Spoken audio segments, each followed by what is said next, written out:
I just got back from a 2-day visit, official visit to El Salvador. El Salvador was one of the most dangerous countries in the world up until very recently. It was a place that one of the leading murder capitals of the world. It was a place where everybody lived in terror of MS-13 and the other street gangs. Everybody was paying extortion money to these gangs, where these gangs were not just killing people, they were dismembering bodies, where people were illegally leaving the country in droves. I met someone who talked to me about how they had to leave El Salvador because they wouldn't pay the extortion money, so they killed one of their sons and they left before they killed the other son. It was a place that was in a lot of trouble.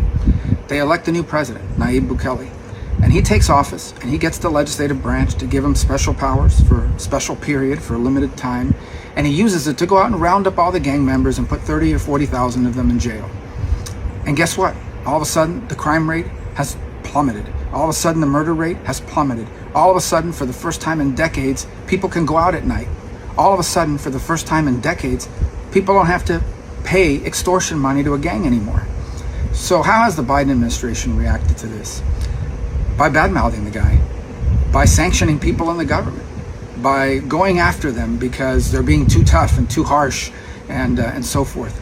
And on top of everything else, this is a guy who's tried to be friendly and an ally to the United States.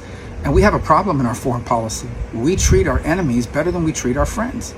So we have an administration that bends over backwards to try to accommodate Maduro, an administration that's afraid to do anything tough on Ortega in Nicaragua, on the regime in Cuba.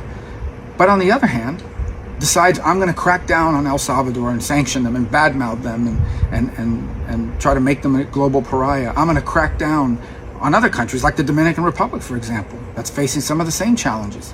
These are countries that want to be allies and friendly to the United States, and we have an administration that decides we're going to treat our allies worse than we do our adversaries. It makes absolutely no sense.